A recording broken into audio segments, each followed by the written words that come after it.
ان کے لب رنگی کی نچھاور تھی کہ جس نے راشد رضا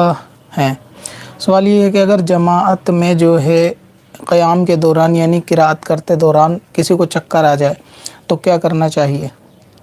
اور اگر بغل میں کھڑا ہو چکر آ جائے اور اندیشہ ہو کہ یہ شخص گر جائے گا تو اس میں کیا کرنا چاہیے؟ سوال نیا ہے، پہلی بار ہی آیا ہے کہ اگر نماز کے دوران جماعت میں کسی شخص کو مسجد میں جو ہے وہ چکر آ جائے اور برابر والے نمازی کو یہ اندیشہ ہے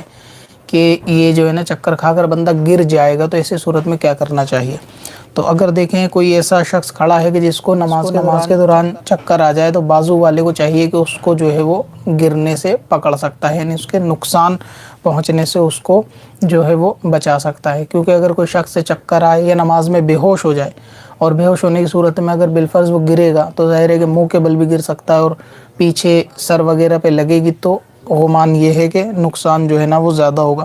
تو ایسے میں اگر کسی بازو والے کا اندیشہ ہو کہ اس کو بے ہوشی آ رہی ہے یا وہ شخص بے ہوش ہو جائے گا یا گر جائے گا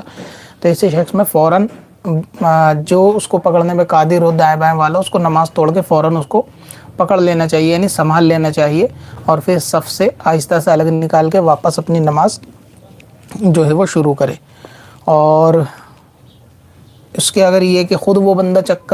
جس کو چکر آ رہا ہے وہ خود ہٹ کے پیچھے ہٹ کے اگر نماز توڑ کے بیٹھ جائے تو ٹھیک ہے، یعنی کسی کو ذاتی طور سے ایسا فیل ہو کہ چکر آ رہا ہے اور وہ گر جائے گا، اس کی نماز ٹوٹ جائے گی، تو وہ فوراً صف سے اپنا آپ کو سنبھالتے ہوئے باہر آ جائے،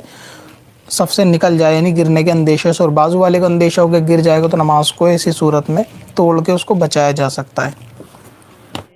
پتھر میں اصل لالے پرنوار